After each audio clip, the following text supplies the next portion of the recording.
Party में आरोप भले कांग्रेस के ऊपर लगती है परिवारवादी होने की, लेकिन सारी पार्टियों की यह समस्या है।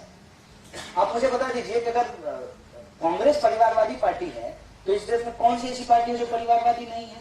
कैसे जो है सारे किसी भी सीएम के रिश्तेदारों को कैसे टिकट दिया जाता है, ये भी जान लीजिए। जिसके बाल बच्चे नहीं हैं, तो कई बार ये सुनकर के आप कंफ्यूज होइए, जिसका तो बाल बच्चा नहीं है तो उसकी एक्सटेंडेड फैमिली होती है, उसको मिलता है, उसको सारे उसके पॉलिटिकल लाभ दिए जाते हैं। सोचिए कि क्या इस देश में हर कोई चुनाव लड़ सकता है?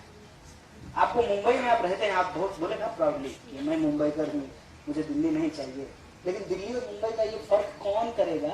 आप थोड़ी करेंगे, पॉलिसी मेकर करेंगे। लेकिन आप पॉलिसी मेकर हो सकते हैं क्या? नहीं, क्योंकि आप जो ही नॉमिनेशन का पर्चा लेने के लिए जाएंगे आपको आपका पैर तोड़ देगा, कहेगा मजा लीजिए अस्पताल, डेमोक्रेसी का मजा लीजिए। क्या इस देश में एक कॉमन आदमी चुनाव लड़ सकता है? नहीं लड़ सकता। राष्ट्रवाद की आंच पे सत्ता का खीर नहीं पक सकता है अगर कश्मीर नहीं है। इसीलिए इसको स्लो आंच पे जो है ना, इसको स्लो फ्लेम पे जलाते रहते हैं, बहुत आराम से इसको रिजॉल्व। दूसरा ईवीएम पे जो आपने पूछा, मैं इसके साथ में सहमति रखता हूँ। एक मैं उसका डिटेल बता देता हूँ ईवीएम को लेकर के। पहली बात, ईवीएम इस दुनिया में जिन जिन देशों ने बनाया और अपने यहां शुरू किया उसको बंद कर चुका है। Like many countries they have stop. तो भारत के लिए तो वो आविष्कार किए नहीं होंगे, हालांकि ये भी इस दुनिया में होता रहा है। जो विमान, जो एयरक्राफ्ट दूसरे देशों के स्क्रैप होते हैं वो हमको आकर के पकड़ा जाता है। जैसे एटॉमिक एनर्जी का जो टेक्नोलॉजी था, बाकी दुनिया जब उसको स्क्रैप मान करके अपने यहां से रिमूव कर रही थी तो हमको ला करके पकड़ा दिया था। और याद कीजिए यूपीए 1 के टाइम पे लेफ्ट वर्सेज कांग्रेस, इस पे बहुत जबरदस्त डिबेट हुआ था। अगर वो सरकार नहीं गिरती, मैं सच आपको बता रहा हूं, तो आज मोदी जी प्रधानमंत्री नहीं होते। That was blunder, we did. तो वो कहने का मतलब ये है कि अब टेक्नोलॉजी जो हमको वो दिए, ये स्क्रैप है, ये हम अपने एक्सपीरियंस से सीख चुके हैं, लाइक मी, ठीक है। अब जब सीख चुके हैं तो इसको रिमूव करना जरूरी है। लेकिन इंटरेस्टिंग फैक्ट इसके बारे में भी जान लीजिए जो इंडिया में हुआ है। ईवीएम पे सबसे पहला सवाल कांग्रेस ने नहीं, बीजेपी ने उठाया था। व्हेन लाल कृष्ण आडवाणी डिफीटेड, और किताब वही आपके साथ बीजेपी वाले इनके साथ आते रहते, उन्होंने ईवीएम की क्या कमियां हैं और वो डेमोक्रेसी को कैसे बर्बाद कर रहा है, इस पर अंग्रेजी में एक किताब लिखी है, उसको पढ़िएगा, उसको कोट कीजिएगा कि ये हम नहीं बोल रहे हैं, बीजेपी के नेता बोल रहे हैं, बीजेपी ने उठाया। उसके बाद ये कहते हैं कि हारने के बाद लोग सवाल पूछ रहे हैं, नहीं, आम आदमी पार्टी ने सवाल उठाया। आम आदमी पार्टी की दिल्ली में सरकार है और ईवीएम का जो डेमो किया गया वो दिल्ली विधानसभा के भीतर किया गया था। उसके बाद लेफ्ट, केरल में सरकार है उसकी, लेफ्ट ने इसको क्वेश्चन किया और कांग्रेस अभी जब जीत करके आई है, हार करके नहीं, जब जीत करके आई है, इसको क्वेश्चन किया। बट एक बात समझ लीजिए, ये बहुत ही लिमिटेड क्राउड है, यहां पे ये चीज समझी जा सकती है। EVM is not only one problem और not one solution, there is a flaws in our electoral system that we have to understand. और इसको पार्लियामेंट ने बहुत पहले आइडेंटिफाई किया था और पार्लियामेंट ने एक कमिटी बनाई थी, मैं नाम बता रहा हूं आपको, पढ़ा लिखा आदमी है, झूठ नहीं बोलूंगा, बट पार्लियामेंट ने कमिटी बनाई थी, उस कमिटी का नाम था इंद्रजीत गुप्ता कमेटी। और इंद्रजीत गुप्ता वो आदमी है जिनको कई साल तक बेस्ट एमपी का अवार्ड मिलता रहा है और वो देश के होम मिनिस्टर भी रहे हैं।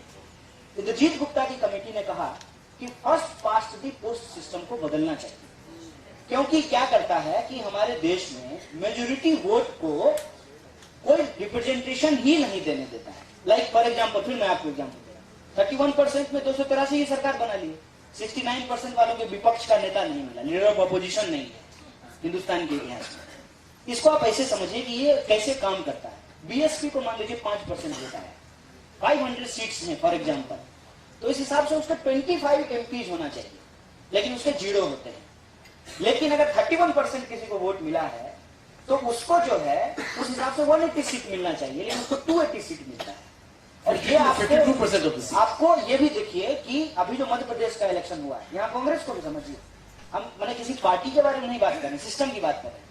कांग्रेस को एक्चुअली बीजेपी से कम वोट आया है, कुछ हजार या कुछ lakh, I don't have actual figure, लेकिन सीट जो है उससे ज्यादा आया है। इस सिस्टम को लेकर के भी रिफॉर्म की बात होनी चाहिए, और वो है प्रोपोर्शनल रिप्रेजेंटेशन। प्रोपोर्शनल रिप्रेजेंटेशन से क्या होगा, डेमोक्रेसी में जिस सेक्शन की हम बात कर रहे हैं ना, विमेन, ये अभी 33% देने के लिए तैयार नहीं है ना, उनको 50% रिप्रेजेंटेशन मिलेगा अकॉर्डिंग टू पॉपुलेशन। ये है उसको, उस डेमोक्रेसी को मैच्योर करने की बात, लेकिन ये एक दिन में तो होगा नहीं, बारी बारी से होगा।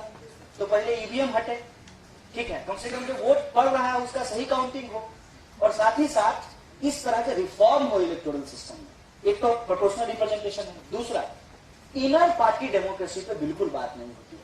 अब आप अमेरिका की बात कर लीजिए, अब अमेरिका की बात कीजिएगा तो लोग जो है आपको इमीडिएटली कहना है तो विदेशी उदाहरण दे रहा है। इस देश की पंचायती व्यवस्था को देख लीजिए, जो पंचायती व्यवस्था है हिंदुस्तान में, बहुत इंटरेस्टिंग मॉडल है।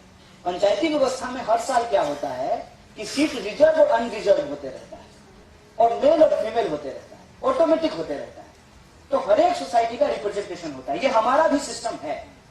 इनर पार्टी डेमोक्रेसी जो है उसको इस देश के पॉलिटिकल सिस्टम में लाना बहुत जरूरी है।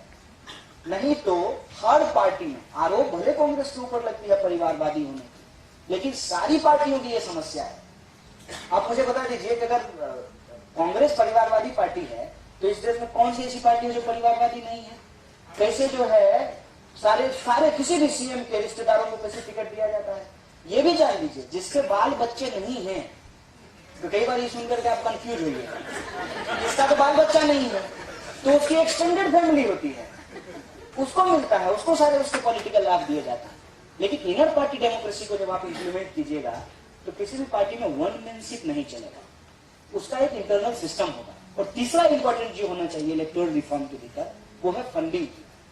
आज सिचुएशन क्या है, you can vote, it is your constitution right, may be it will be protected और नॉट, आई डोंट नो, ठीक है। लेकिन अगर आप इसको बचा लेंगे तो आप ये सोचिए कि क्या इस देश में हर कोई चुनाव लड़ सकता है?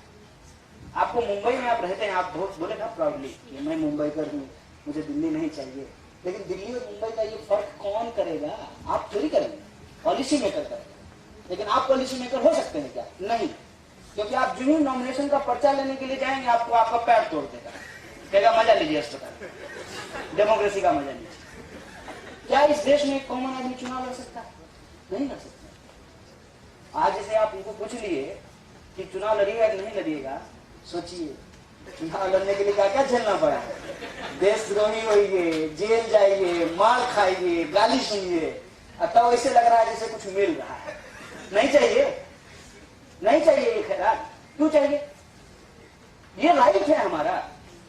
इस देश के भीतर अगर आप अपने अपार्टमेंट के वेलफेयर सोसाइटी के प्रेसिडेंट हो सकते हैं तो अपने एरिया के आप वार्ड पार्षद नहीं हो सकते हैं? क्यों नहीं हो सकते हैं? इनर पार्टी डेमोक्रेसी में एक ही कैंडिडेट को, अमेरिका में क्या होता है, मैं अमेरिका का एग्जांपल दे रहा हूं क्योंकि लोग आजकल वो सब बहुत देखते हैं, जेम्स बॉन्ड। तो क्या जो है एक ही डेमोक्रेट के ही दो कैंडिडेट के बीच में वोटिंग नहीं होता है? बर्नी सैंडर्स और हिलेरी क्लिंटन के बीच में वोटिंग नहीं हुआ। This is the process to strengthen the democracy. ऐसा नहीं होगा हम चार आदमी माइक लेकर के बैठ जाएंगे और देश का प्रधानमंत्री चुन लेंगे, ऐसा थोड़ी होता है। सही बात। इलेक्टोरल रिफॉर्म बहुत जरूरी है। आपका प्रश्न क्या है? Good evening, Sanjay sir, and Lal Salam to my idol. जय हिंद, जय Hind. My straight question is, according to your ideology and according to your approach, how can we resolve the sensitive issue of Kashmir? Kashmir, Yes. देखिए कश्मीर को लेकर के मैं बार बार कहता हूँ, हमारे देश के जो कॉन्स्टिट्यूशन है, उसके जो प्रोविजन है, उसको हम लोगों को समझना चाहिए। उसमें ये प्रोविजन है कि किसी भी पॉलिटिकल प्रॉब्लम को हम पॉलिटिकली रिजॉल्व करेंगे, ठीक है। पॉलिटिकली रिजॉल्व हम कैसे करेंगे? धीरे धीरे जो डेमोक्रेटिक सिस्टम्स हैं उसको स्ट्रेंथन करेंगे, और वहां के जो लोग हैं उनको मेन स्ट्रीम में लेकर के आएंगे, और वो हमारे इंडियन स्टेट का लार्जली जो है वो हिस्सा हो जाएंगे as a other citizen of this country. इसीलिए कहते हैं ना कि जैसे आप एक उदाहरण समझिए, आपका छोटा भाई है और आप जो है गणपति देखने के लिए गए हैं, ठीक है। दो छोटा भाई है, मान लीजिए, एक थोड़ा यह है कि चल सकता है और एक बच्चा है, तो किसको गोद उठाइएगा? जो बच्चा है जो गणपति नहीं देख सकता, उसको उठा कर देख लो बाबू गणपति, तो ये जो स्पेशल एफर्ट किए जाते हैं ये उसके लिए किया जाता है जो अलग थलग पड़ा हुआ है, उसको मेन स्ट्रीम में लेकर के आना है, ठीक। और ये प्रोसेस जो है वो ग्रेजुअली डेवलप होता है, इसीलिए 370 जो है वो इंप्लीमेंट किया गया। अब 370 क्या है ये लोग जानते ही नहीं है। 370 एक्चुअली कश्मीर के लोग और भारत की सरकार उसके बीच में पैक्ट, एक समझौता है कि चलिए आपकी सारी बात हम नहीं मानते हैं, इतना हम देंगे, आप एक्सपीरियंस करके देखिए, आपको अच्छा लगेगा। इसको सिंपली आप यही समझिए। लेकिन हुआ क्या? 12-13 में कश्मीर में बिल्कुल पीसफुल सिचुएशन था। 14 में सरकार बदली, अब राष्ट्रपति शासन है वहां पे लगा है। किसी भी पॉलिटिकल प्रॉब्लम को पॉलिटिकली रिजॉल्व करना चाहिए, और हमारे कॉन्स्टिट्यूशन के भीतर जो फ्रेमवर्क है वो फ्रेमवर्क बहुत इंटरेस्टिंग है। इसमें हम कहते हैं, जो हमारा फर्स्ट आर्टिकल है, India is the union of states. अब यूनियन ऑफ स्टेट्स बोल रहा है, मतलब यूनियन तो है लेकिन स्टेट्स की भी अपनी आइडेंटिटी है। इसीलिए आप सिर्फ कश्मीर में ही नहीं, हिमाचल में भी जमीन नहीं खरीद सकते। लेकिन ये इंटरेस्टिंग बात जो है वो फैक्ट आपको कोई नहीं बताएगा। आपको सिर्फ एक बात बताएगा कि आप कश्मीर में जमीन नहीं खरीद सकते हैं। तो आपका मुंबई में गुस्सा जो है एकदम साथ आसमान में, क्यों नहीं खरीद सकते हैं? हमारा हिस्सा है, क्यों नहीं खरीद सकते हैं? अब एक बात मैं आपको एज ए मुंबई का पूछना चाहता हूँ। अगर मैं मराठी हूँ तो मुझे ये फैक्ट पता चले कि 70% जो है नॉन मराठी मुंबई में रहते हैं, तो एक बार के लिए हमको लगेगा ना, अरे हमारा बैंड स्टैंड और हम ही यहाँ पे नहीं, ये फीलिंग आएगी। ये जब महाराष्ट्र के मुंबई में आ सकता है तो जो बहुत अलग थलग पड़ा हमारा एरिया है वहां आना स्वाभाविक है। लेकिन उनको मेन स्ट्रीम में कैसे लेकर के आएंगे जब वो हिंदुस्तान के अलग अलग इंस्टीट्यूशन का पार्ट बने।